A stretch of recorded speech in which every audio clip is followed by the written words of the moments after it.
Hello. Hey, when we kick off, we do the intro. Yeah.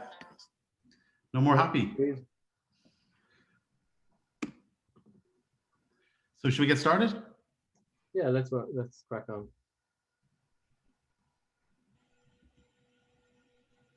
Welcome. Thanks everyone for coming this evening. We're not all too fatigued with Zoom.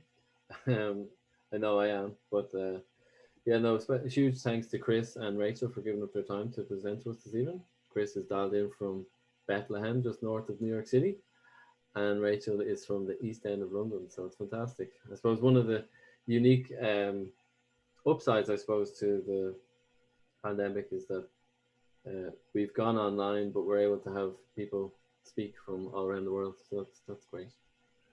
Thank you very much, guys. Graham, do you want to take over?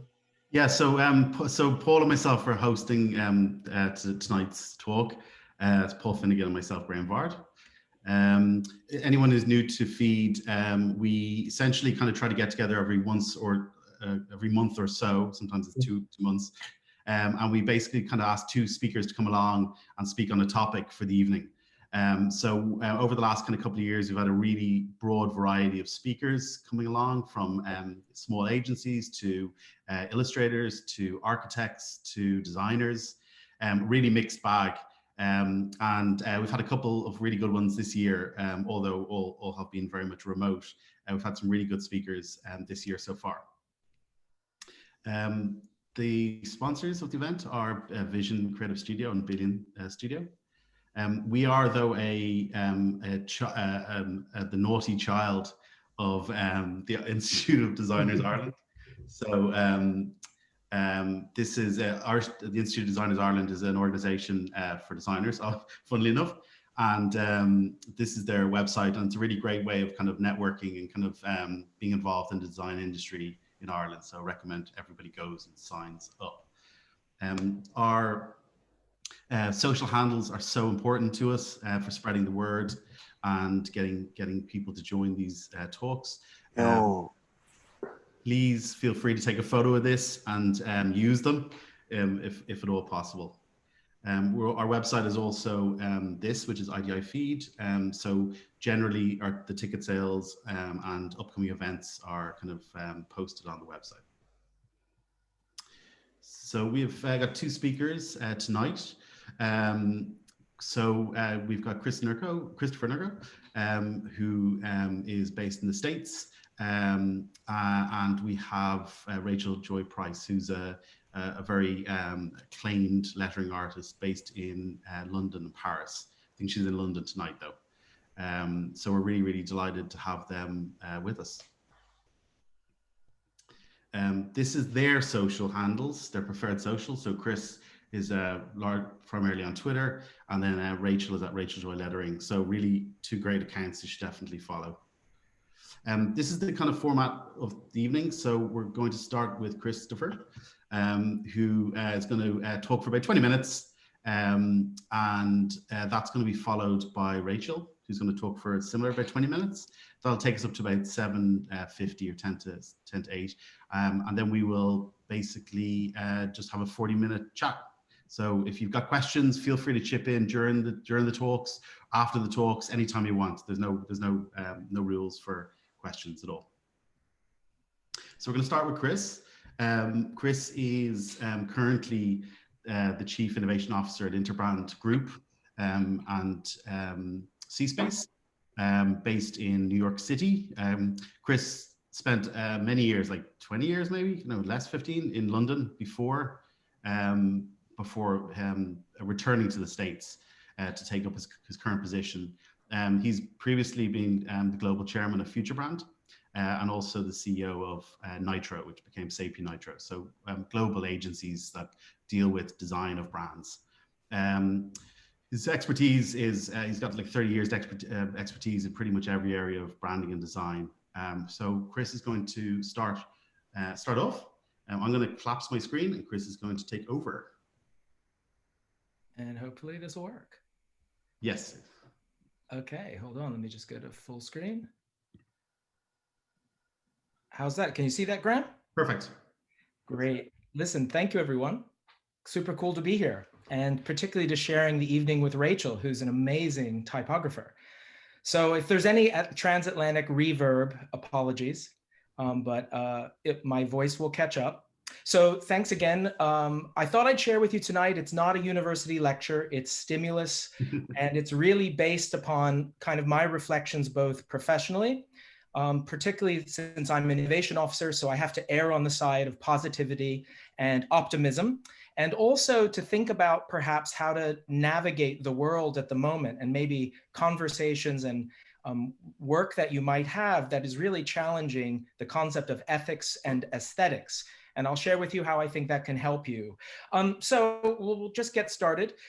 If you know this song, one of my favorite artists, Bob Dylan, "The Times They Are A-Changing," written in the early 60s, well, I think it's even better for all of us now, some of us in lockdown, that we really feel the world is changing. And perhaps during this time, we're actually taking time to reflect about that change. And that really started my journey of thinking about ethics and aesthetics, particularly because I found as things were changing around me here in New York City, and even previously as I was leaving the UK a few years ago with the Brexit discussions, I found it really difficult to understand how some people, good friends of mine, and in some cases families, could have such polar opposite views of what I believed in. And I couldn't understand whether they're rational thinking and arguments or the emotional arguments. And indeed, I often found that when we saw pictures of things or actually responded to creativity, we saw the world in very different ways. And it really made me think, why is that? And what does that mean? And how can we navigate the future and use our superpowers of creativity to help think about that? And I think this quote really struck me. This was a graffiti element in Hong Kong during the democracy protests last summer. And it said, "We can't return to normal because the normal we had was the problem in the first place." And I think it's really poignant because it's a moment of self-reflection. So actually, with that in mind, I really started asking myself, and also asking in the work that I'm doing, how does ethics shape our mindset and shape our world? And funny enough, 2,000 years ago, ethics was an everyday conversation topic. But it seems like today we don't have conversations about ethics, but we look at the world and we judge. And I wondered, what does that have to do? And what does it have to do with the work that we do, whether you're a creative, a designer, maybe you're a performing artist, or maybe you're in business. And I thought this is what I really wanted to understand. So if you actually, I'm not going to define ethics, but I'm going to share a really critical element. First of all, ethics is really about personal, individual decisions. It helps you understand your world from a point of view of right and wrong. And morals often get discussed as a replacement word for ethics, but it's not, that they're not the same. Morals are the context of decisions in a social construct. So if you think about ethics and ethical decisions that affect you, when it affects everyone else, it's couched in the terms of morals. And what I think the leitmotif of this is, think about the words, then think about decisions and actions, and then think about outcomes. And if we think about the words we use and also how we represent those words visually, creatively, experientially, how that influences our decisions, that will give us an indicator of how we see the world. And we find our ethics and our morals by starting with friends and family, then culture, and then institutions. And this is what's interesting, because if you are in the creative business, you have the ability to impact culture. and connect institutions, family, and friends, whether that's with the way you think, the way you act, the way you speak, or what you create. And I always say you need to be aware of your ethics and how they show up every day, particularly in business. So here are questions to think about. Maybe a good thing to spend over Christmas with your family, talking about what values do you live by? What values do you appreciate in others? And what do you expect from others in any interaction? What aspects of your behavior do you project and what do you believe in? Because that's the important way you can look at your ethics. And I'm going to give you some examples. And I love this is actually a piece of wall art in Brooklyn. I took this 2 weeks ago. It is not sponsored by a brand or a company. It just says you're personally responsible for becoming more ethical than the society you grew up with. And I wondered if this idea that you have to own your ethics as an individual, I wondered if this was a generational concept. Because after all, right now, 41% of the world's population is under the age of 24. That's 7.7 billion people. And I wondered, is this really a generational issue? And is that the problem? And do we really own our decisions in the products we buy, the brands we choose, or the artists we support? And I guess this relates on an individual level. We often say, how do you see the world? And if you see the world in one way, it shapes what you see in the world. And that glass half full, glass empty is kind of always there. And I suppose this self-awareness and social awareness is really at the heart. And I love this. Anna, who's a professor in Melbourne of psychological research and the study of personality. And this actually proves that most creatives, or people who define themselves as creatives, tend to have a very outward looking and open personality in which they see diversity as a positive. This enables you to actually see the world differently because you're more open and you value that. And what's interesting here is creativity enables you to kind of put together things that seemingly are opposite or incompatible. And the way we present creativity is critical to being open and to changing the world. So I like to talk about creativity, whether that's in visual arts, performance arts, speaking, writing, or business. It's a superpower. So I always love this idea. You must always develop your superpowers. And the first one is being open to diversity of the world, being inclusive, and being able to listen. And I love this as a good example because graffiti art, and if you think about it, graffiti was actually initially a subversive code of visual and word representation. It meant social rebellion. But the artist Banksy in the 90s turned that on its head and elevated what was before seen as a nuisance, graffiti. He elevated it to an art form, and he made it laden with codes, semiotic codes of authority, power, culture, politics. And I love this image because it takes the terrorist idea of rebelliousness, throwing a bunch of flowers. And this is where aesthetics comes in. It's not just the design principles of beauty, but it's the power of how you communicate beauty and how you communicate messages in the context of how we live, which is why Banksy is so popular. And aesthetics is all about senses, not just the visual. And it's connected to ethics. The idea is what you see in the world as beautiful is what you want to create and promote. And it connects our hearts and our minds and our instincts to our worldview. So the two things are very much related. And I want to give you an example. I worked here in the US the last 4 months for the Biden-Harris campaign, full disclosure. But I want to show you the power of something here from a US perspective. 4 words, "Make America Great Again," meant nothing until they were put on a red baseball cap. And all of a sudden, MAGA, or Make America Great, took on a different meaning. And it actually signaled what people believed in. And in many cases, the polar opposite of what the opposition felt. And then what was interesting is just after President Biden won the election, and he did win the election for everyone in the world listening, is that the Biden campaign came out with a navy blue hat that says, "We just did." And number 46, which is what Joe Biden will be the 46th president, as a direct and very intelligent and funny response to Make America Great Again, We just did. So the power of words, lettering, imagery, and semiotic codes also carry us to a different level of aesthetics, which is intelligence and humor, the ability to see things and bridge these gaps.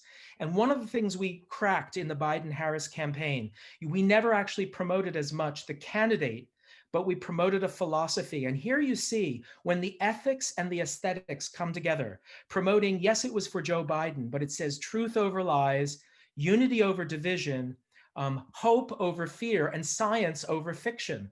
The messaging was less to do about the person and more to do with the beliefs, the ethics. Very powerful. And in the end of the day, this is actually what helped him win. And I want to show you now a few great images that also speak to this same. Look at this beautiful image here. Or indeed this image. Or indeed this image from this year in Australia. Or this image recently taken after the typhoon in Manila. These are several images that were selected to be the most powerful emotional images of this year. And why are they powerful and emotive without any words or explanation? Is because they connect with our emotions, our brain, and our heart. And in fact, I always say that in marketing and branding, you need to connect with the amygdala, which is actually the place in your body and your cortex that processes memories and thoughts, as well as emotions. If you want to win in marketing, appeal to the amygdala, not just the heart and the brain. And think about this, pay attention to the words you use. If you're thinking a lot and you use the word I think, it means you're rationally processing. If you say I'm going with my gut, that is the combination of head and heart. And if you say my heart, I love things, that's the emotional side. Well, the actual fact is we need to always balance all of these elements. You can't just be that. You have to be aware of the words you use and when you're using them. When you're saying, I think, when do you ask questions? How do you feel? And of course, when you justify things by saying, I'm going with my gut. You need to be conscious of the words you use. You have to actually ask yourself, do you judge a book by its cover? And importantly, covers of books are very important. It says a lot about what you value aesthetically and aesthetically. Do you ask to seek understanding? Do you overthink or do you overfeel? And does indifference make decisions for you? These are all fundamental ethical questions, and creativity helps unlock this, by the way. So it's super important, I think, to continually think about this as a spectrum that we're always seeking to balance between hope and fear. That mitigates anxiety. And these days we're living in very anxious times. So if you want to balance anxiety, err on the side of hope. Like to try to balance with hope with rational and emotional connections with other people. Connect your ethics and aesthetics to other people and be able to see the other point of view. I love the idea of reducing dogma and increasing empathy. And it allows you to see the rabbit and the duck conundrum and understanding that when I say 6 and you say 9, it could just be a matter of perspective and walking in the other person's shoes or taking their perspective. These are all ways to navigate this. And I love talking about moving from thinking too much to having supreme empathy and actually branding empathy in a way that you practice every day and making that cool, making it cool to care about other people. Because effective communications isn't what you say, but actually what is heard or seen or interpreted in the moment. So now we meet this moment at COVID lockdown, of political change, of climate change. We meet the moment and we need to embrace the hope and we need to be open. And creativity helps us unlock that and create diversity. Because the opposite of love is hate. As Elie Wiesel, who was a Holocaust survivor, said, the opposite of love is not hate, it's indifference and apathy. So paying attention, caring, leaning in, and being very aware of your ethics and aesthetics matters. And this quote to end on, Gandhi said it, keep your thoughts positive because your thoughts become your words positive because your words become your behavior positive because that becomes your habits. And of course, the habits have to be positive because that reflects your values or your value. And if you keep that positive, your values become your destiny. And I think what we're now going to go on to, and Rachel will talk about, is how you can see beauty in the world in words, or how you can transform things from just seeing words to actually connecting with them emotionally and seeing it as representative of something so much more. So I hope that leaves you with a little bit of optimism and thinking about how every day you can practice ethics and aesthetics by being aware of them, but also valuing what you see in the world and perhaps listening with empathy of how other people see things in the world. So Graham, Paul, Rachel, over to you. Thanks, Chris. That was really great. Thank you. I have a question actually, just before we go further. So do you think that designers, you know, have a role in you know, this anxious world, anxious times that we're living in? Do designers have a superpower that they should, you know, be deploying a societal role in the change that you started with the presentation? Clearly. Listen, there's never been a better time to be in the creative industry. The last time the world suffered major disruption like this was the Renaissance at the end of the Dark Ages, and it was art that actually transformed thinking. It was inventors like Da Vinci. So I think that if you think of yourself not just by the craft, but think about the impact of your craft, of how you can get people to think differently, behave differently, see the world differently, as I said. And that is the superpower of creativity. You work on subconscious levels and you're able to connect that to the tangible and the intangible. And there is nothing more powerful than looking at something aesthetically, connecting with it, and seeing the power of it to change your mindset. And I believe that's also why is it normally that children, when they're educated, what they love most about school are things when they can use their creativity in games and also in art and design and you know, any time where they're actually expressing their inner emotions. And I think we as adults need to do that more, and business needs to do that. And that's why there's a role now for brands, businesses, organizations, the arts, to help us reframe our mindset. So 1000%, I'm all for designers and creativity leaning into this. Yes, it's our time.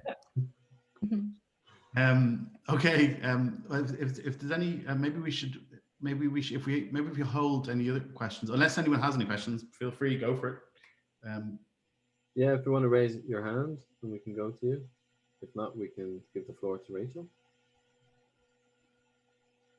Okay. Going once, going twice. Rachel, you're over to you. I'll just do. Thank you very much, Chris. That was awesome. We have obviously got time to do some questions afterwards, but I will jump back to, so Christopher Nurko. Okay, so Rachel. Second speaker, and I think we thought it would be nice to kind of have kind of a blended kind of skill sets of the speakers tonight. So kind of a thinker and a kind of a visual artist. But I think whereas Chris talks a great deal about positivity and in terms of creative process, I think, you know, Rachel's visual design work just kind of exudes that kind of same kind of spirit. So she is an independent lettering artist. How many lettering artists do you know? I would ask everyone that question. She's based between London and Paris, currently in lockdown in London, in East London. Before becoming a kind of an independent sort of, I guess, freelance artist, she actually worked as a designer in various studios in London. But as you can see, since then, she's kind of had quite a bit of success working with lots of really well-known companies and helping them with their creative expression. So I will hand over to Rachel. Thank you. Great. I will just try to share the right screen. And there we go. Is that good? Yep. Good. Perfect. Well, yeah, great. It's really great to be part of this and to be alongside Chris as well. And that, yeah, really interesting start from him. I think, yeah, here's a lot more the sort of thinking of it. So mine will be a lot more visual and just easy on your eyes, hopefully. So I'm going to be sharing some thoughts on positivity and colour and language in relation to that as well, from the work that I do and how people have responded to my work. But first, as a little introduction, which Graham has done a bit of there, but yeah, so I study graphic design. in Norwich, if people know where Norwich is in the UK. And then I worked as a designer, which I think was a really good background for me in understanding the design process and how studios work, and clients to manage them. And then the last few years I have worked as a lettering artist. And I'm going to just show you a few things I've worked on just to sort of explain what that is, because I know for some people it's not as clear as saying I'm a designer or a strategist, for example. But so yeah, these are a few jobs that I've done over the last few years. So I work with most of the time with design agencies. I don't work directly with these clients. So agencies get a brief to do a piece of packaging, and then once they've got a concept signed in, they'll get me involved to help craft the type. So whether it's flavors on ice cream packaging, or the word galaxy, or with Walkers it was working on the whole font. That worked with Type Foundry as well to then develop that and bringing like the craft and texture into those places. And with Bombay Sapphire, that they were launching a limited edition summer version, and their whole mantra is around stirring creativity. So they asked me to do a piece inspired by that. I got sent a bottle of gin along with it. And a recent one. I'm sorry, Rachel. Are you changing slides at the moment? Yeah. Oh, does everyone else see changing slides? Oh, it's just on Joy at the moment for us. Oh, okay. Oh, it's still on Joy. Not just me. Oh no. Don't worry. If you unshare, I mean, it is beautiful. Oh no. How do I? just maybe just press play again. Is this one? Is that? We can see Joy now. Yeah. And that? Yeah, now we see. Perfect. Oh God. You're Just watching me talk about. Okay, so just as a little catch up. So there's the ice cream, and there's the Walkers. Oh wow. And this is all working now, right? Yeah, this is working perfectly. Hold on, I've now just got something else on my screen, so I can't see. Nope. Okay. You got mine, Gary. And then there's the Bombay gin that I was talking about. So I did a piece that said imagination with gin in there, and inspired by the colours and the sort of details within their packaging. And then Network Rail, this was some posters which are actually in their stations at the moment, which is kind of a shame on the timing, because I don't know how many people actually now see them with London being in lockdown. But yeah, the kind of work that I do, I really like the way that it spreads from things on pack to being able to communicate in in an exciting, more creative way, that there's free station Wi-Fi. And then these are some pieces in a more digital space that I've done. The ones that are moving were with Google, creating within the 3D headset, which was a whole weird experience, but messages for Ramadan that people could then customize and choose colors and send on to families. And there's also some end lines I did for an Apple Christmas advert last year, or the year before last. How does that work? How does that one work? The Eid one? So that I created those all in within their, what's it called, Oculus Rift, their headset that they have. So drawing out all of these messages. So they had got 10 artists from around the world, mainly more Arabic, like really beautiful Arabic scripts. But then I was doing the Latin translations of those. So then people could go to the I don't know how you pronounce it, Calendar Creator. The site is in the bottom corner of others. Oh yeah. And they could then choose one of these messages. So there must have been about 20 or so in total. And oh, that's glitching. And to be able to send them on to their loved ones, because Google realized, being Google, that people were Googling these messages, but there was really not great content in there, and they sort of saw it as a way to show what their 3D world could do. And yeah, it was a really fun one to be part of. And then they made me do that video where I had to try and match up to something that I'd already drawn in this headset. So you were drawing that into kind of into a 3D space?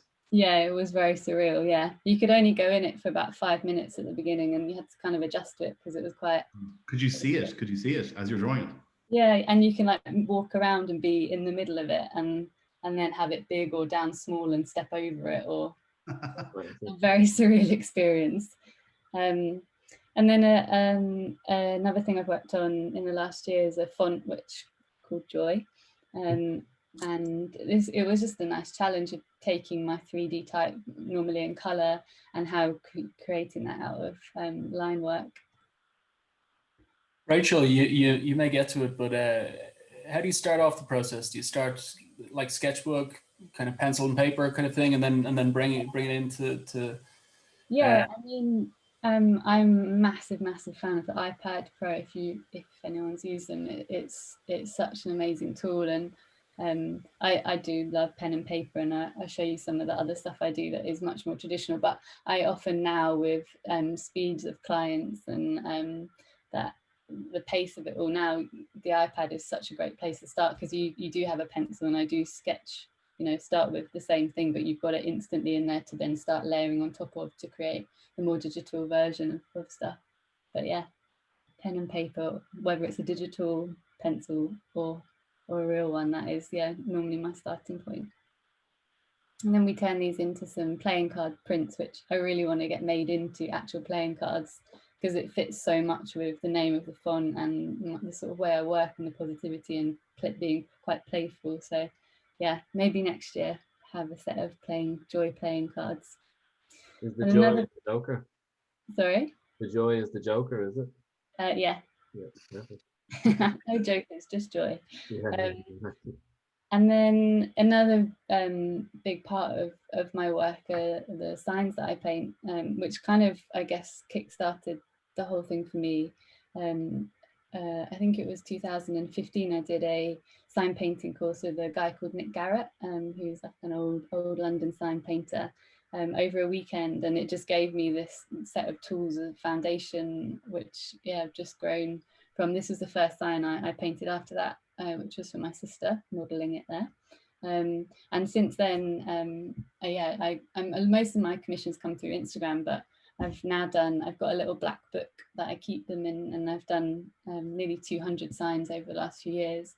And it's really nice because these are so personal. Majority of them are personal commissions for people's homes. So it's a really nice mix between the stuff I do more in the commercial world, and then these more personal things that do live in people's homes, or people give as gifts, and then seeing clients on brands and stuff see this work and then want to bring a bit of that, because that bringing back more of the craft, and that people value more again now. I think I like that mix between the two, and how they the relationship between the digital and then the more traditional craft. For example, these the same process that I use as a sign painter, you can take down small and customize things like leather. In particular, I've done quite a lot of, so customizing events. The Avida hair paddle hairbrushes were last Christmas in Paris, in the Bon Marché, so people could come and just pick letter and within a certain color palette, and come back in half an hour and pick up your hairbrush, and it was really nice as gifts for Christmas. Or Karl Lagerfeld, I've done a couple of events with customizing bags in store, and it's interesting as well having that direct contact with the person and seeing them choose color and picking out from the samples that I had of combinations they want, and that personal preference with color, which I find really fascinating. And then from down small to up big, done quite a few things with local companies when I used to live in South London, most of these ones.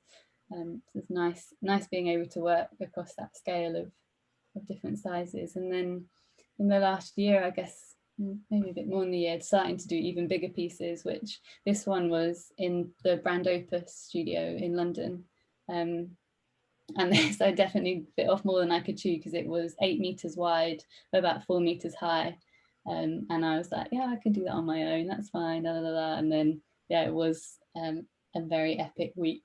I don't think I've ever been so tired. It really took everything out of me, but it was amazing to do something at such a big scale. And since then, I have done more bigger pieces from people having seen that I could do things like that.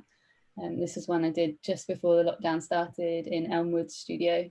They've just been redecorating and moving the studio around in relation to how people will be using the studio going forward with working more remotely and having kind of a different use for the space. So this Dolly Time is their bar. So the bar becomes more important now that social life is on the down. And then a few pieces in Adidas, which was just so cool to be recognized by a brand like that, to see your work as, you know, something cool for a space that this is in their studio, in their showrooms in Farringdon.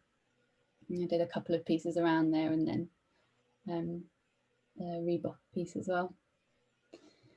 But back to optimism. It's funny because actually some of the things Chris was saying, you know, real parallels in how I see the world, or my observations on the bright side of sort of creativity and being optimistic. So yeah, I think, you know, creatives, we are problem solvers, and from that you're often on the lookout for solutions. You know, if you've got a brief in your head, it's hard to switch off from that. And I think so you naturally do have this positive frame of mind of trying to find answers in things. And, you know, you're walking down the street, you're going to the shop, and you're looking for inspiration to help with solving problems. So I think, you know, we are positive people, I hope. And I think I had a head start with that because I have a very, very, very positive mum. And it's hard to bring her down. She's got a real great outlook on people, particularly, but also on the way she sees the world. And I think that from my, you know, being a child and growing up and walking down the street, seeing, you know, the positivity or the beauty in nature and all of that, I think as a frame for me to have grown up in, I think that's really helped with my outlook. Her middle name is also Joy, which is where I get my name from. So kind of how that materializes and then influences my work. These are a load of pictures. My phone is full of these kind of photos that, you know, we all stop and take photos of things we see and that we find cool these days. You know, everything's in your pocket to be able to document those. But for me, it's colors. Like I just, you know, whether it's on the side of a boat or in a toilet, that green one with the white tiles, that was in a restaurant toilet.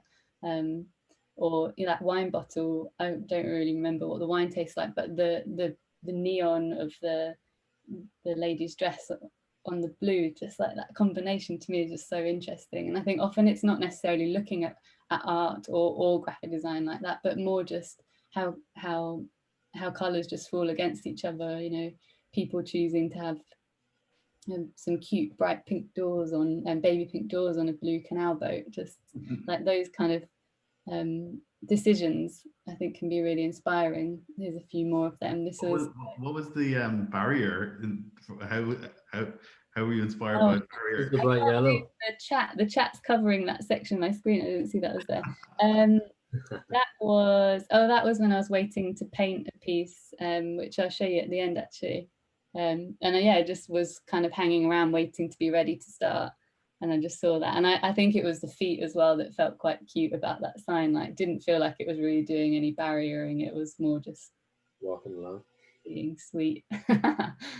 And then, you know, just being on a train and the orange I was about to eat resting on my bag and just thinking, oh, it really sings out against that sort of the greys and the blues tones in the bag, or chopsticks, or I think just constantly seeing, you know, color combinations. And those chip fork, or the little forks, were having some fish in Leon Sea, and realizing how cool the combination of the forks are. So yeah, I had to stop and take a photo of that. And yeah, I think also observing shapes. I went for a walk with my sister this week and saw this and just thought, wow, like it was in like quite a grubby looking street, but this hoarding just looked amazing. Like, I think, you know, that kind of thing I'll look at next time I sit and want to just draw a letter, and I'm like, how can I draw a G from that? You know, the shapes and the way things flows. And I think, you know, constantly having actually how Chris just worded it, how you see shapes what you see. And I think being on the lookout and having open eyes to that, I think, yeah, you are more likely to then see things and turn them into some inspiration.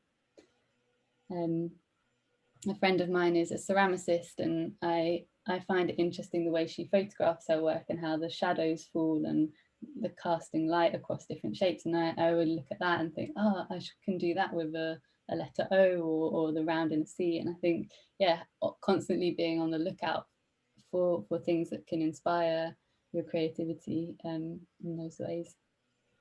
Or even if it's more directly, so this was having brunch in Paris, and the name of the restaurant, Le Bloc, and then on a train journey back from Paris, then like trying out some more of those shapes, because often my work is very sans serif and blocky, and finding that type so interesting, and how can I shape an N based on that as more of a practice sort of thing of trying out new shapes and being inspired. And then a bit more on the current place we all find ourselves in, and actually all the positivity in wording amongst all the negativity as well, of slogans that have come about during the pandemic, like Clap for Our Carers and NHS Heroes. And I think there is a lot of positivity going on at the moment, despite everything. And there's a few good signs I've been asked to do recently. The Look on the Bright Side one was done this year during the pandemic, and the You Got This was done, I think, about 2 years ago for a couple who wanted to have it in their bedroom, so it's the first thing they see each day when they wake up. And they've posted that just last week, actually, as a kind of a reminder of that. And I think it's encouraging. I mean, it's really cool to be asked to do things that that people direct, but come from that positivity, and like being part of that encouragement to people, I really love. But then also when it gets shared again and it's more of that reminder, I feel very lucky to be able to do something that helps people in feeling that, particularly this year. And I've never been asked to do a rude sign in a way of saying like give up or you're rubbish, you're ugly. I think people do want to be surrounded by things that are positive and encouraging. And yeah, just a few more things, having like kind of flicked through my work over the last few years in preparation for this and picking things out. That Everybody Happy is a really nice story of someone whose grandparent had passed away, and that was the catchphrase from their grandparent, and they now have that up in their dining room. And I really love that that's now, that phrase is still very concrete to them physically by being there, embodying what the spirit that he had and the energy in that room. And nice special things to be part of again. And that up was with Ben Ein. He did an exhibition for the Big Issue, and as a hand up, not a handout, and asked people to do pieces around up. That one for that. This was for Google. After I did the 3D Weird World job, they asked me to then do a set of signs that they wanted to give to say thank you to agencies that they had worked with.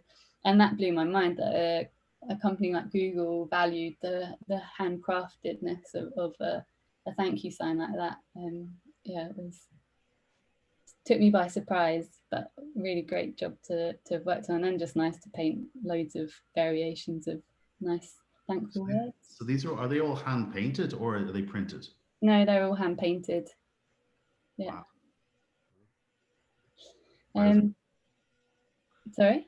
Wow. It's oh, thanks. I love the three-dimensionality of your work. It seems really cool.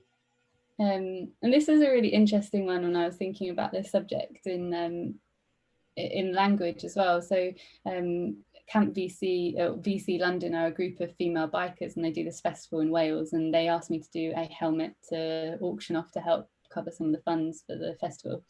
And I wanted to choose something like they're a really, really, really cool bunch of women, and they're not trying to be tomboys. They are women, and they just love the whole biking world, and they're really strong, and they know what they're doing, and they build the bikes and rally. And I went to the festival twice, and it's an amazing, they're very cool bunch. So we wanted to do something that felt like strong and purposeful for them and positive, but also still felt feminine. So yeah, Headstrong seemed quite a powerful way of sort of bridging the gap between those two things. And then yeah, on the theme of women, it's been really cool to be able to work on stuff, on pieces that are, you know, on cultural shifts or buzzwords, or you know, going with the encouraging people in these kind of movements. And the woman sign that I painted for my sister has been shared so many times, and people come and ask for more, and then someone said, oh, can you put an up on the end? So I've done, I think, probably about 10 woman up signs now, or I am woman. It's been a popular phrase as well. And particularly when these have been shared by younger women's accounts on Instagram, it's like, yeah, I find that really exciting to be able to produce stuff that people really connect with, that is empowering in that way.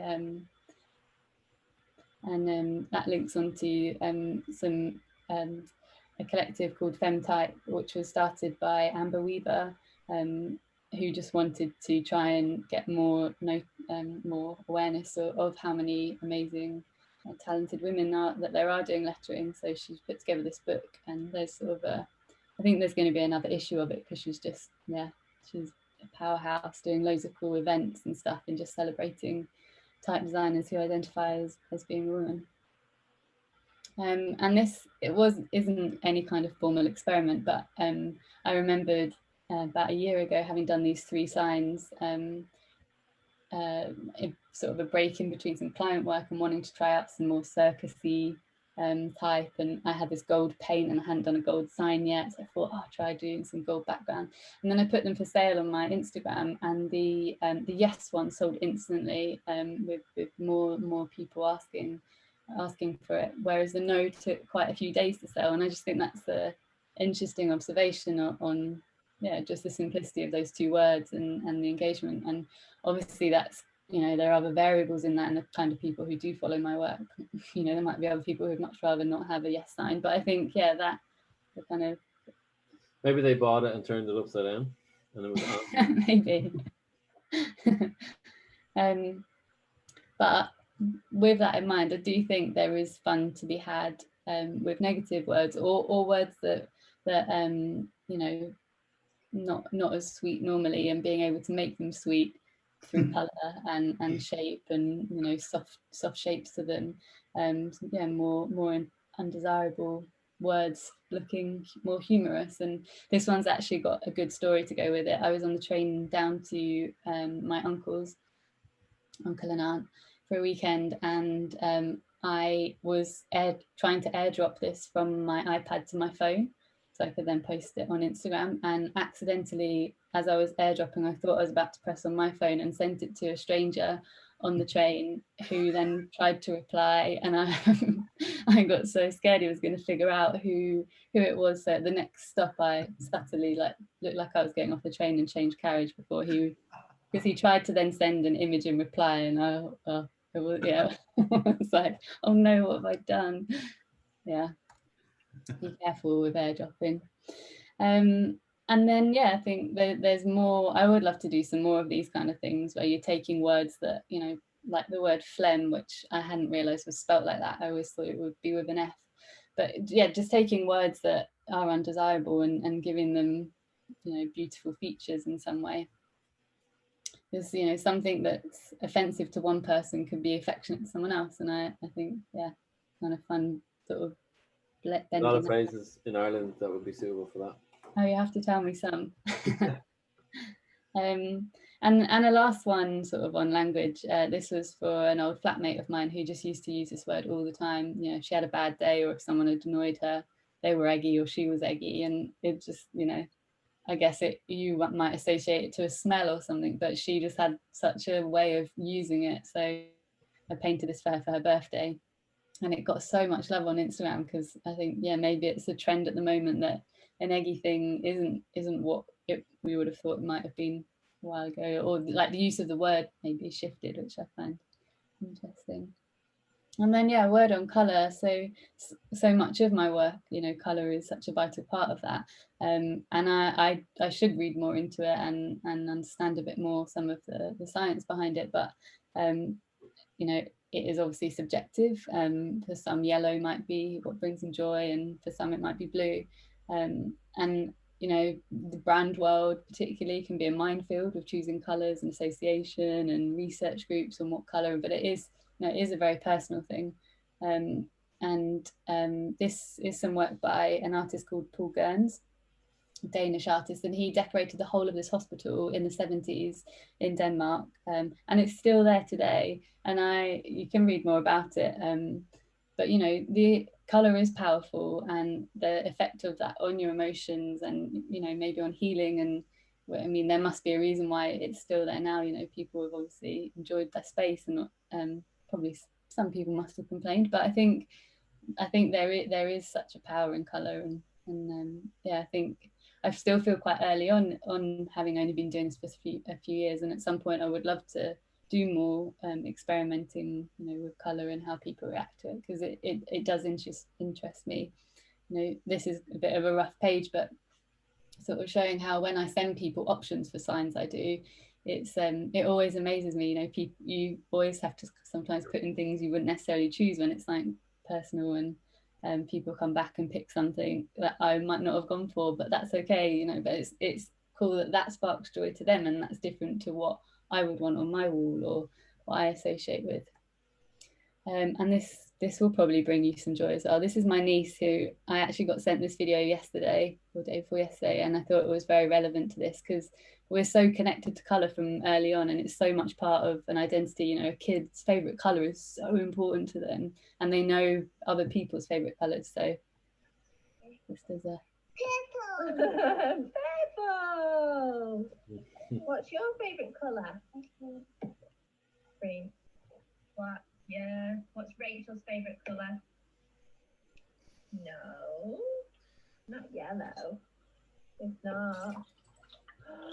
It's orange. Good girl. And Emma's favourite colour? Yellow. Is it? Yeah. Emma's favourite colour is yellow. What's Grandma's favourite colour? Blue. Well done.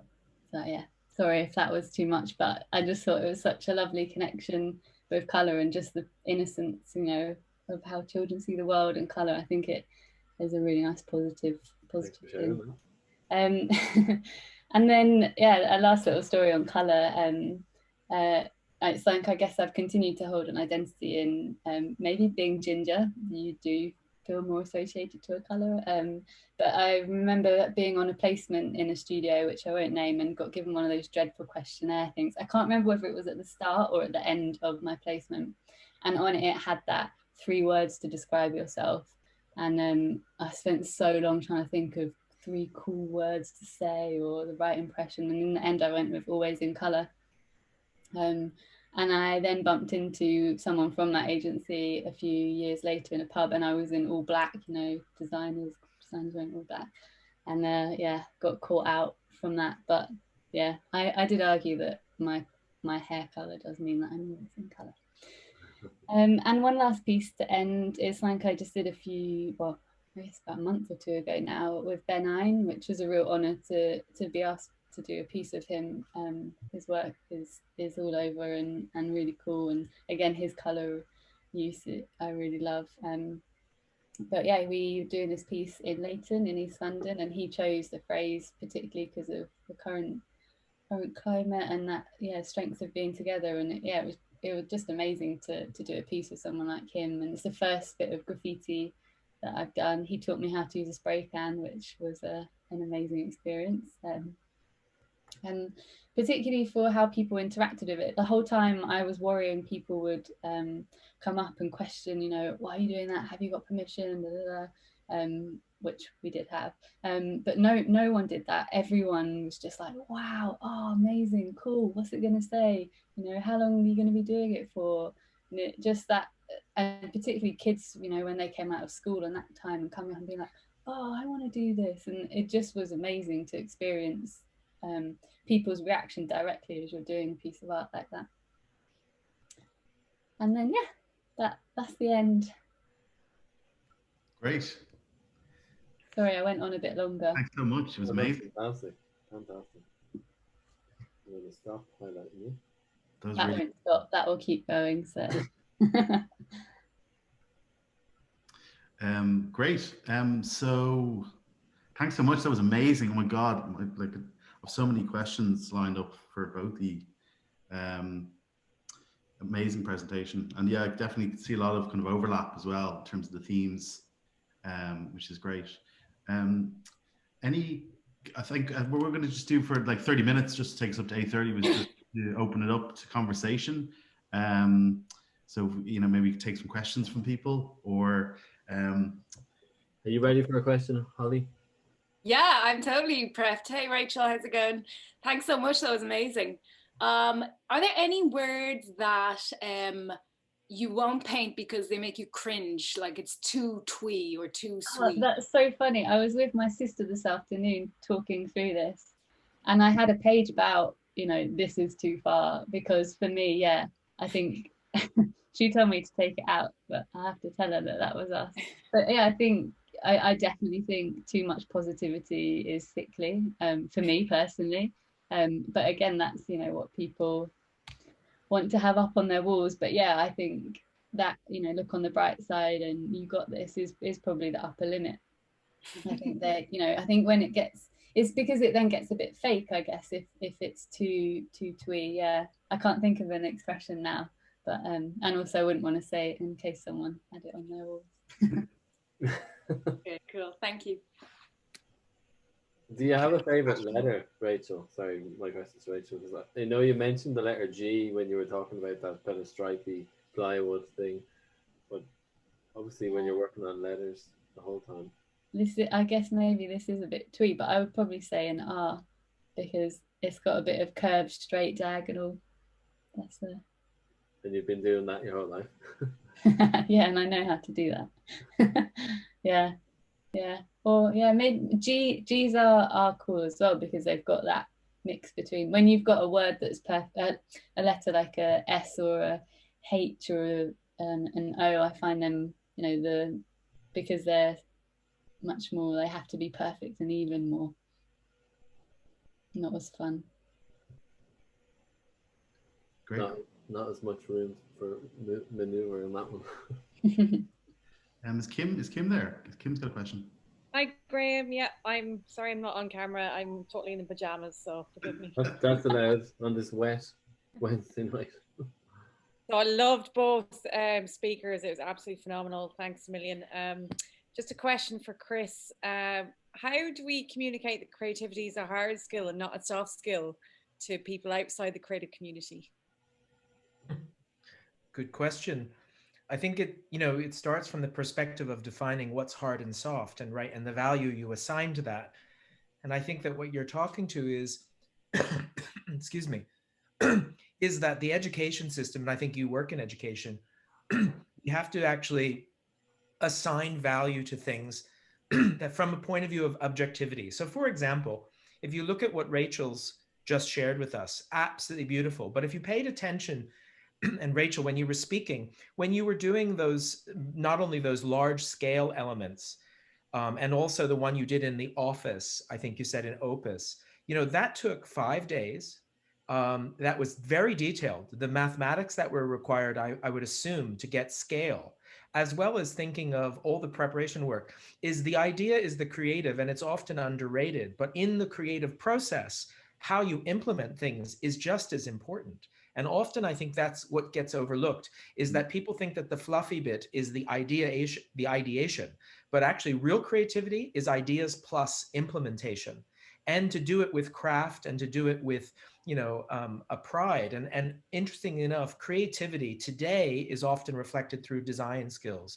But throughout centuries, creativity was always one of the most valued skills. It was always recognized as being that almost godly-like blessing that people had.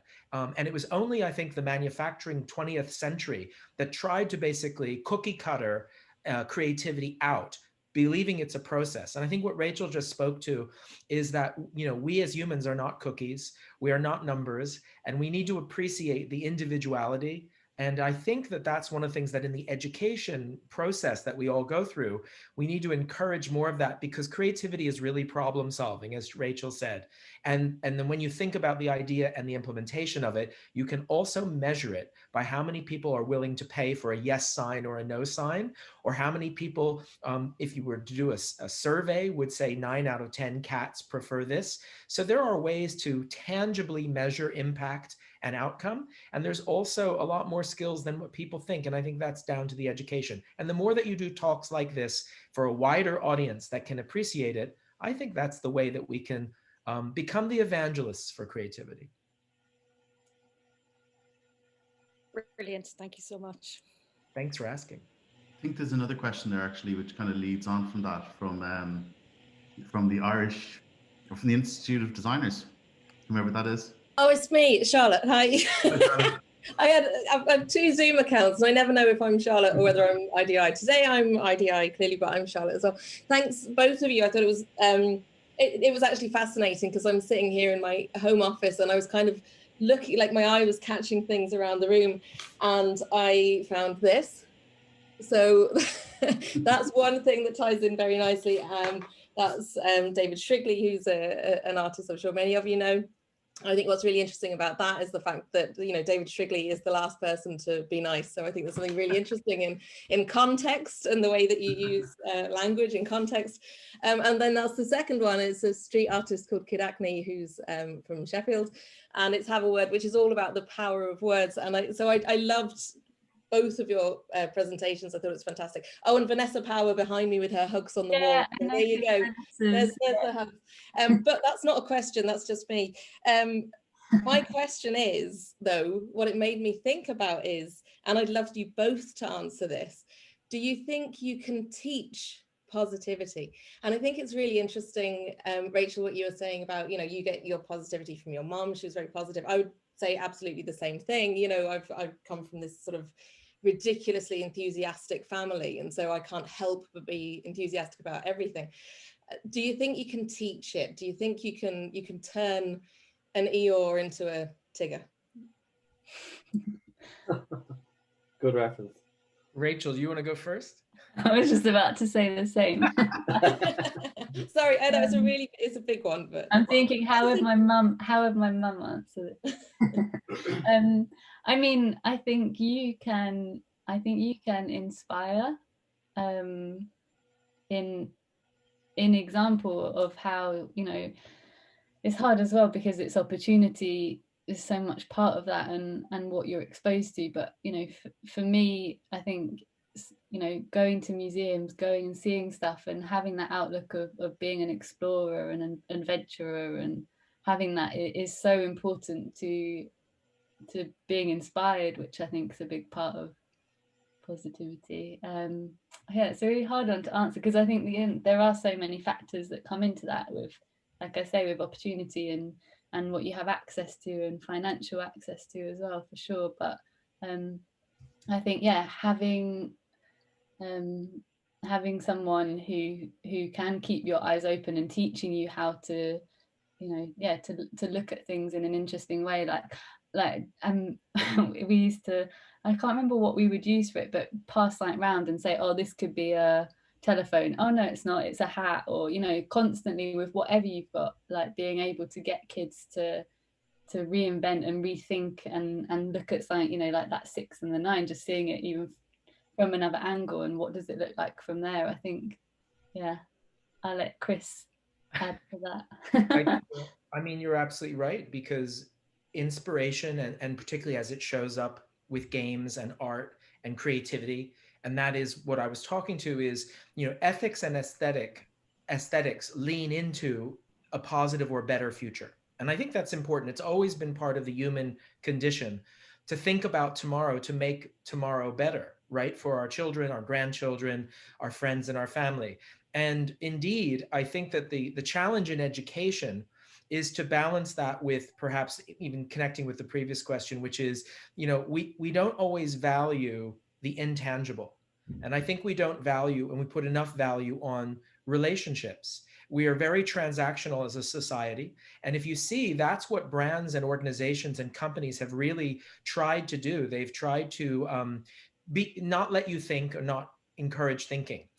If you start with your friends and family, a family environment needs to be inclusive, it needs to be positive and teach you to think and reflect and make you open to the world so you can have, exactly as Rachel just said, inspiration and see it anywhere, encourage games, not create young adults like too quickly. I think that's important, that childhood is where you expand your horizons and your dreams. And I think a lot of modern society has been counter to that. I think the other aspect this is where organizations or companies and businesses do have, I believe, a moral and therefore an ethical and aesthetical obligation to make things more beautiful and more better and more positive. Now, I grew up in the UK. I'm from a British and American household. And I always used to say, I get the benefit of my American optimism and also the benefit of my sort of British kind of skepticism, and not the other way around, because British optimism is always negative. And, American skepticism, well, I don't know if that exists. Sometimes it's naive and unfounded. And I think that's the balance between making sure you see the world and the potential in that, you see it in yourself. And we should be encouraging people in relationships and colleagues in the same way. So culture is the arbiter. Creativity is the very center of that: language, behaviors, rituals, actions. And I won't get onto the subject of faith, but the other aspect is you do have to bring this idea of spirituality in, whether you believe or not believe. But that is where the hope for tomorrow actually in the human condition has always come from. So I think that this is why these sorts of discussions and showing the beauty of how a simple word translated like you did on your cards, or Rachel has shown, just can make you stop in your tracks and look at something differently, or a hoarding in Leytonstone or wherever it was, Rachel, is we need to teach the appreciation of that. So I think it can be taught. Super, thank you. Thanks for asking. Great question, Charlotte. It reminded me, I have a few books here, the little book of positivity and the sound effect. I must read them once. Never underestimate the power of our desk and our home environments to have artifacts that remind us. So I think the other thing that we're all kind of facing is the whole being on camera, and what does the background look like, and do I blur my background or do I pretend I'm on a beach? So I've got a lot of time actually. Rachel, obviously you create like amazing, beautiful, positive, colorful language. Like it imbues positivity and like a positive future. And Chris, like you kind of work with the biggest companies in the world and help them with their kind of like moral compass and also their purpose. Do you think companies, like obviously our culture is going to become more positive because the people control it, but big companies that we look to for leadership, how do you, more so for Chris actually, how do you get them over the line to be colorful, be positive, be purposeful? Because I think we all naturally gravitate towards it, but how do you get them over that hump? How do you make Verizon go, pink, orange, green, and purple? It's not easy, but I suppose, and this is perhaps where, like when Rachel is thinking or taking commissions, I think everything can be reduced to the human level. And we like to always start with the human truths about organizations and brands and what they mean to the people they serve, whether that's employees or indeed customers and consumers. Business is really just about human interactions and transactions. And, when companies have this power of convening employees, whether it's 6 employees or 65,000 employees, you need to engage people in the process, treat them as individuals, but also show them the collective power of creative consciousness and playing a little bit of games. In innovation, risk theory depends upon you experimenting, like to find solutions. And children do this naturally, right? They can imagine that the floor is lava and jump from sofa to chair, right? They can automatically get themselves into this future and almost imaginary state. So one of the things that we do with our companies is we take them to that future imaginary state and we get them to imagine what it's like. By the way, we also ask their customers and consumers to do the same. And we often play this back to them as, what do you think for people who work at this company? Who do you think works there? What type of an environment do you think they would work in? What do you think motivates them? And it's interesting when you play that back with leadership, particularly those who are responsible for customer experience or HR. And then that normally translates into a brief. And we always look at the creative brief as the holistic brief, not only the visual stimulus, but the experience, the behavior. And we often bring people like Rachel and others, artists in. And by the way, in the 1930s, 40s, and 50s, it was very common for companies to pay and hire the most advanced or avant-garde artists to come and work with them. It was very interesting. A lot of artists in the 30s and 40s in France and Germany and the UK were also designing everything from light fittings in offices to street signage and navigation systems and murals like in that hospital you mentioned. It was very common to bring artists in. And I think that's one of the challenges of the creative community today, to be open and collaborative with multiple disciplines, to bring business into that, and to really think about connecting at that human level. That's what we all crave, particularly if we're on Zoom and WebEx calls all the time. So I think there is a role for technology and creativity to bring people together, companies to sponsor that, and most importantly, to turn that back into something that's meaningful and distinctive. Can I just ask on that one, sorry, Graham, to jump in, but have you ever come across anybody do any kind of A/B testing on something that's been created by a designer versus something that's been created by an algorithm or created by nothing? You know, has that ever been done? It's interesting in thinking about, you know, how you explain the value of design and creativity. Well, in A/B testing, it always has to be based on the target audience usually, right? And their perceptions. So, you know, this goes to the heart of, and Graham will know this, robot algorithms for design.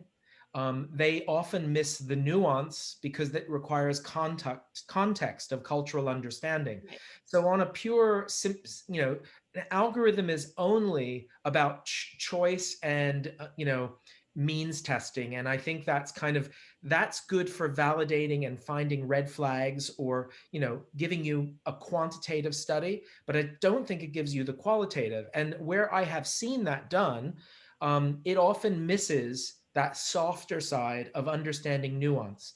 And the real, I think, skill of a designer is to balance those two.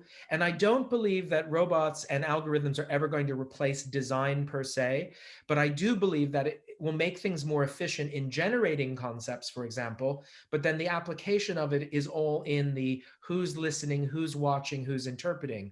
And I do know that it is done often in more physical design aspects in, for example, automotive design. They do deploy elements of that where it's not so much about the interpretation, but it's about aesthetics and efficiency. So I think that there's elements of rational decision-making and emotional. And if we think of design as being a more emotional, you can't. But if there are rational aspects, legibility, visibility, efficiencies of color, paint, deployment, of course. And I think that's always the task. The worst thing, though, is when you get a client, for example, or a commissioner who believes that's like the crowd should make the decision on what their aesthetic should be. Never a good thing.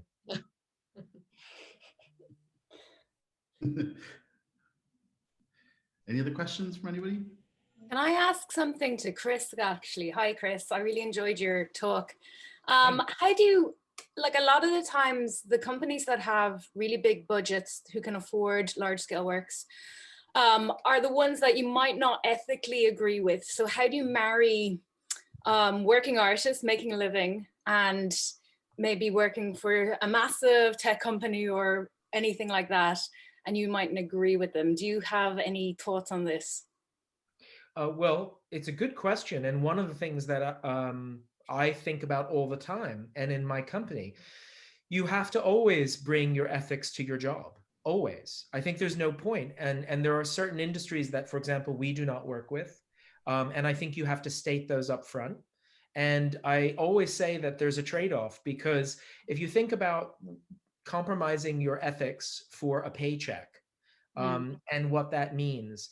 I think if you have the ability and power to work with a company like that and they respect you enough as a professional with mutuality, then I think that says a lot, and you should trust that company, right? And they should trust you. But I think often many clients have a misunderstanding of creativity, look at the output, they see it as the number of hours that it takes to create something rather than the passion and heart that goes into it or the impact it will have.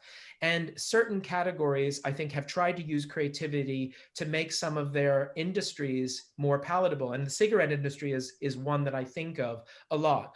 I am not a smoker. I'm very much against it. I don't believe in the argument of choice, because at the end of the day, I don't believe that is a good category, because it kills people.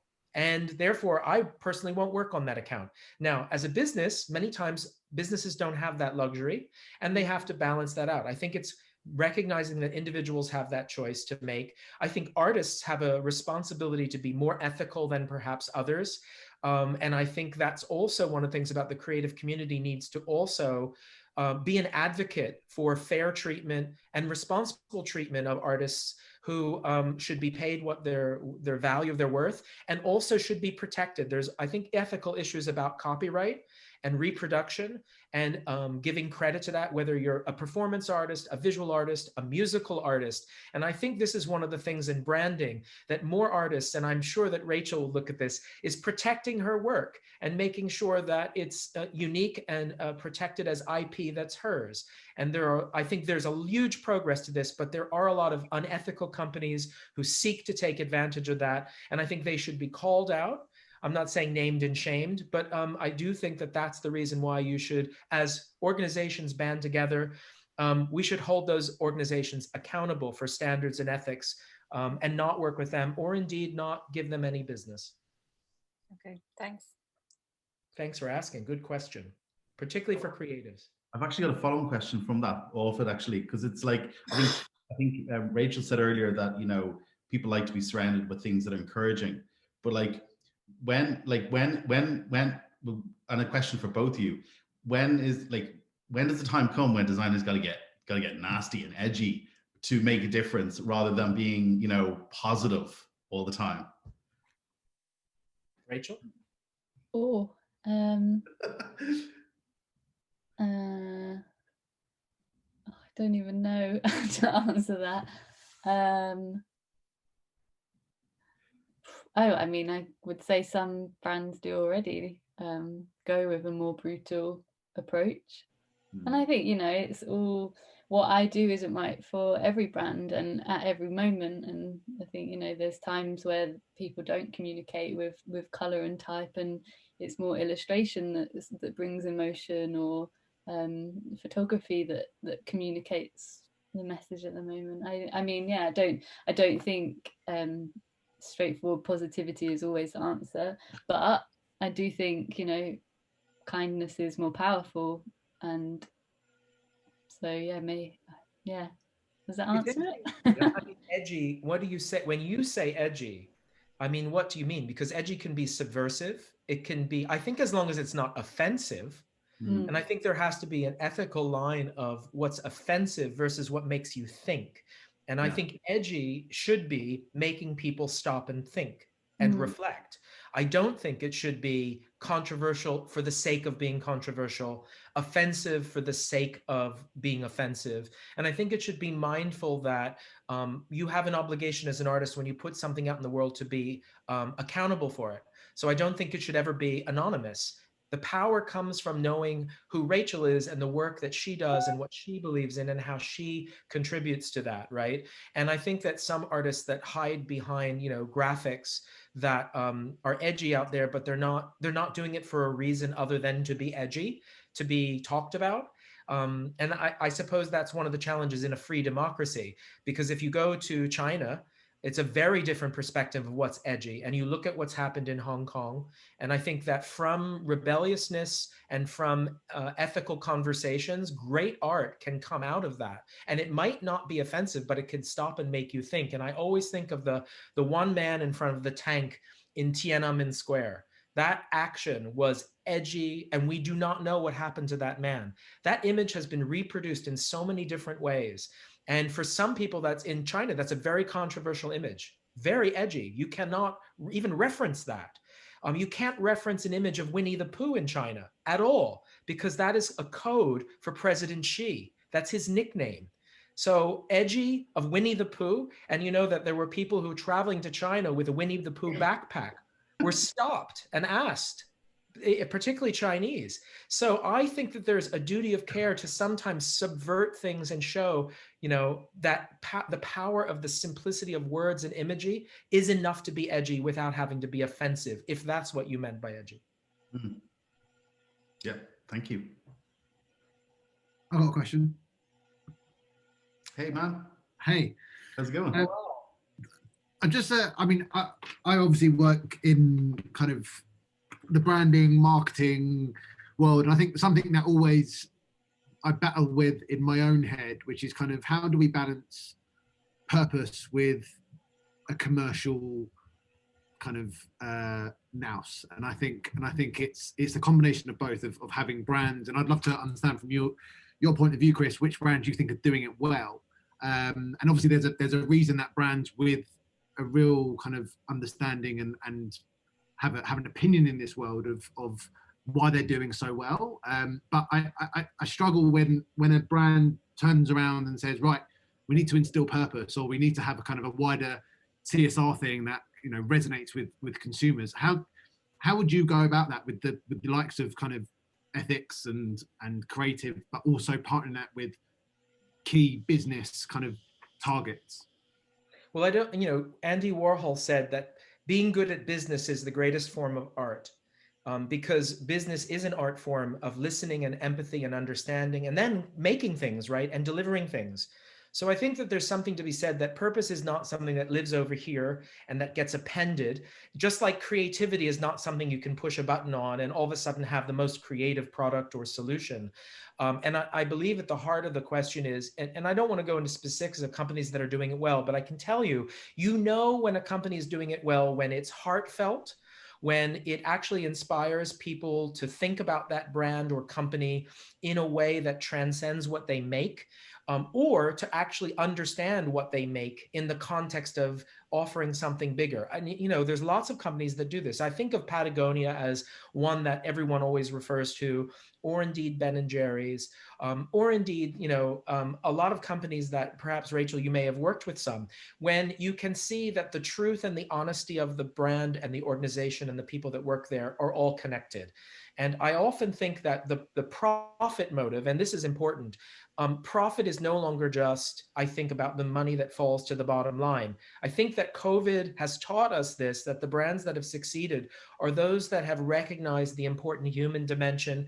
They've actually leaned in to contribute and donate and be part of the community. They've used the decision to buy their products and services, often in many ways, much more creative packaging and communications, to signal to people that the choice of the product you make or the company you work for or stocks that you invest in can make a difference. And I suppose that comes back to ethics. If you think about words and brands as decisions and actions you make or you choose to impact the world or to have an outcome, the more that companies connect that, and the more they connect with how that is creatively delivered and messaged, that's what creates the opportunity. And then, by the way, business grows because more people choose that.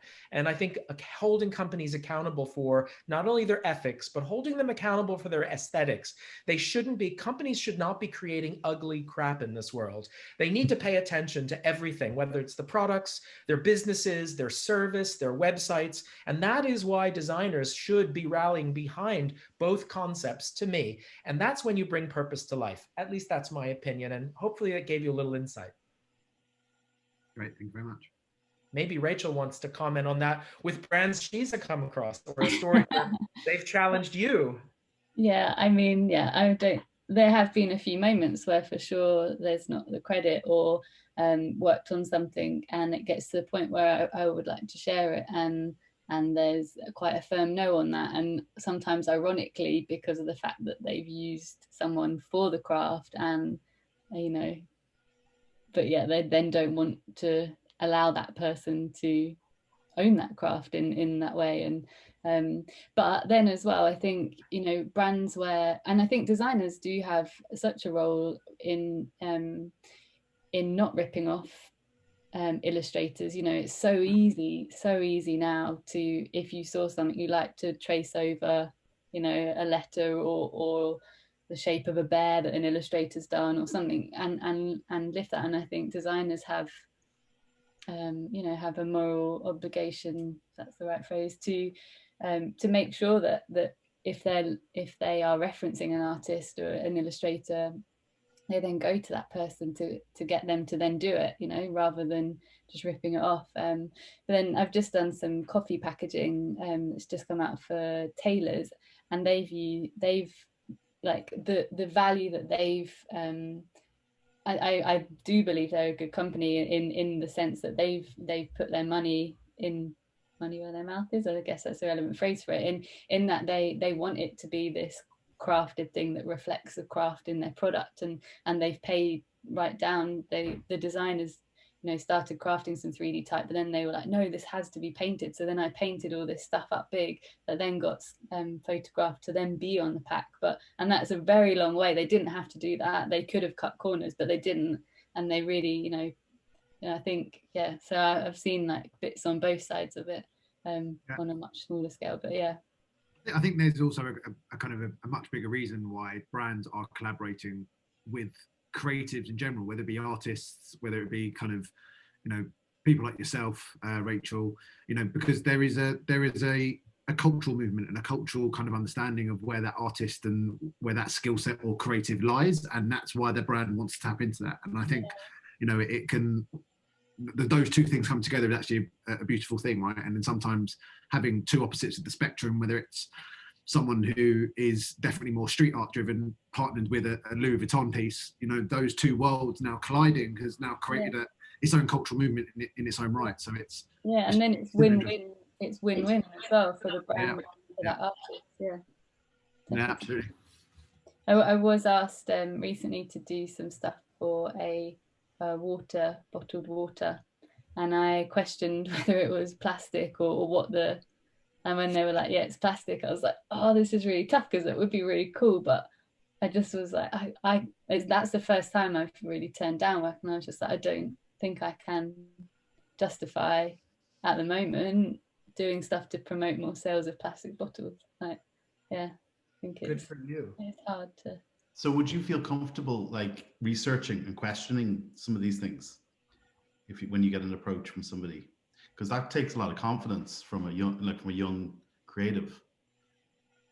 Yeah, I mean, sorry, what do you mean by researching and questioning? Just like if a company came to you and said they want something commissioned for commercial purposes, like a campaign or like I said, a piece of packaging, would you kind of take the time out to kind of do some research into the company? I think if there's something like that that really niggles at me straight away that you just don't feel quite comfortable with, then yeah, I have. I guess probably some of the brands I have worked for, you know, could be questioned for sure in you know, production lines in Apple and stuff that I have read about, and then you're like, oh, like it's hard to, particularly when you are an individual like that, or I'm I guess no different to when you're working for a company, but yeah. So that kind of, so actually, because the topic of tonight is the future is bright, optimism and ethics in creativity. So Chris and Rachel, like, do you feel that we have a responsibility to bring optimism and ethics to culture and then commercial ventures as well? Is it our job to do so? Well, yeah, I mean, yeah, that's the tenet of my entire speech, and I think the key thing is not to see it as part of your job, but to see it as part of being a good human being and to leverage your superpowers for good. Yeah. What he said. I want that on a sign. What he said. Yeah, what he said. That's fantastic. Any other questions from anyone? It's just 8:30 now. I just meant comment, Graham. I thought it was interesting the presentations, the contrast between, you know, the kind of macro issues discussed by Chris in terms of politics and election 2020, and and then the kind of micro focus of some of Rachel's pieces, where you can take joy for something as kind of seemingly innocuous as an orange resting on a handbag. And I think it kind of demonstrated the scope of creativity, and kind of regardless of the kind of gravity of an experience or situation, creativity has a role to play. And it can be in kind of communication or in inspiration, or just bringing a kind of moment of joy to someone's life. Question for both Rachel and Chris: is there anything any tip you can give to the group in terms of how you may retain a sense of positivity and joy through the challenges of lockdown, Brexit, election, etc.? Good question, Jack. The first thing that came to mind as you said that was nature. I think there's something so pure in that, and getting out there more. And I think, for me, would be just observing nature in a simple way, as a simple answer. I agree with that. And I think the other thing is having more conversations with people that you might not normally have conversations with, and reaching out and staying in touch with people, and not talking about COVID and not talking about whatever, but having real conversations, because we're missing that social contact. So I think learning through listening to people, and maybe even I do this as a game, but like I write 30 questions down and randomly like pull them out and call friends and say, let's talk about this today. What did you think of this? And it's never about politics. It's not about Brexit. It's not about the election. It's not about COVID. And it's really interesting because I think that Zoom or WebEx kind of allows us to have both intimate, but also really interesting conversations without a lot of effort for 15 or 20 minutes. And I think that's one of the things about the ethics of leaning into reaching out to people and not becoming the lockdown introvert. That to me is always good for any conversation. And that's why when Graham asked me, I was like, I'd be happy to join today. And who knows, that's where connections come from. So you learn something from every conversation. So that's what I would lean into, even on a rainy, dark evening in Ireland. Thanks so much, Chris. It's very, very good of you to join us as well. My pleasure. Yeah, thanks to both you guys and everyone for joining. Hopefully it took something from it, and I think it's nice to have a spit. One of the reasons myself and Paul were like, when we were thinking of the topic, there's so many webinars, positive. so many webinars that are like the challenges, or turning the corner, and so we just wanted to do something that was just kind of a positive message for a serious time. Great. Thanks so much for organising, Graham and Paul. Yeah, thank you. So I guess don't forget to if you enjoyed tonight, photos and everything all over media, all over the social media channels, blah blah blah. It really does help. Like every single post helps, to kind of raise awareness. Is there anything from the IDI in terms of upcoming events? We have the president on the line. I think Charlotte. Oh no, she's there. No, she's there. We have the president and the former president on the line. No, I'm the CEO, not the president. I don't want to take. Sorry, CEO. It got very technical now in the last few years. Yeah. Well, if anybody would like to join the IDI AGM, that's tomorrow morning at 10 o'clock. Just looking at you, Paul and Graham. Anyway, and then Y Design is the last Thursday of every month. So is Kim there? Are you there, Kim? Yes. The 26th, I think it is, and we have two brilliant speakers about climbing the ladder. Having the chats, isn't it? That's it, having the chats. See you there. So go to the IDI website for that. Yeah. Great. Thanks very much, guys. Fantastic evening. Thanks so much. Have a good day for you, Chris. Thanks, folks. Bye-bye. Thanks all. Thanks, Rachel.